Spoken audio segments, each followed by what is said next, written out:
For those of us who are interested in temples, especially new ones, Taiwan is a fantastic place to visit. A number of large temples have been built in recent decades, coinciding with Taiwan's increases in prosperity and in political freedom. Here is a tour of some notable temples I have visited. Gandou is a syncretic religion that came to Taiwan when the communists took power in China. There are several 100,000 adherents in Taiwan, and I found this temple near a small town in the southern interior of the island. Gandou incorporates elements of traditional Chinese religiosity, such as Taoism, Confucianism, and Buddhism, and these can be seen in the temple's architecture and statues.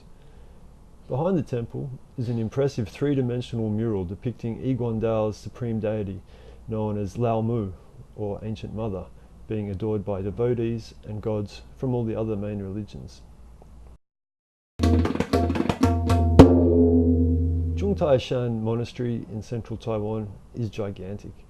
Completed in 2001 and co-designed by the monastery's founder, it is shaped to represent a person seated in meditation. Upon entering the temple, one is greeted by these four heavenly kings, each looming at 12 meters tall. The most impressive room was the all-white Great Enlightenment Hall, dominated by a 4-story high white Buddha statue. Unfortunately, I couldn't take photos there, but even if I could, they wouldn't have done the hall justice. It is a truly spectacular place. The New Testament Church claimed that their Mount Zion in central Taiwan has been chosen by God as the true Mount Zion, with the old Mount Zion in Israel now forsaken. Mount Zion is a fascinating place to spend a day. Utilizing true pioneer spirit, the New Testament Church has built a resilient Protestant community in this rugged and inhospitable part of Taiwan.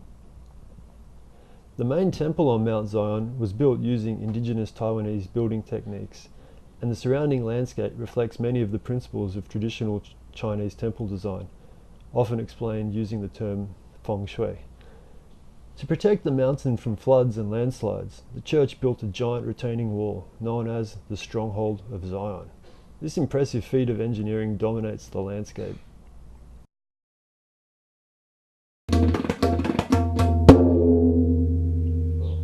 The Lord of Universe Church's main venue is in central Taiwan, not too far from Taishan Monastery. Once home to the church's founder, it is now an active retreat center and memorial. Compared to some of the other religions' temples in Taiwan, this one is quite modest in size. On the day I visited, busloads of adherents had arrived from all over Taiwan to celebrate the birthday of the founder's now deceased wife.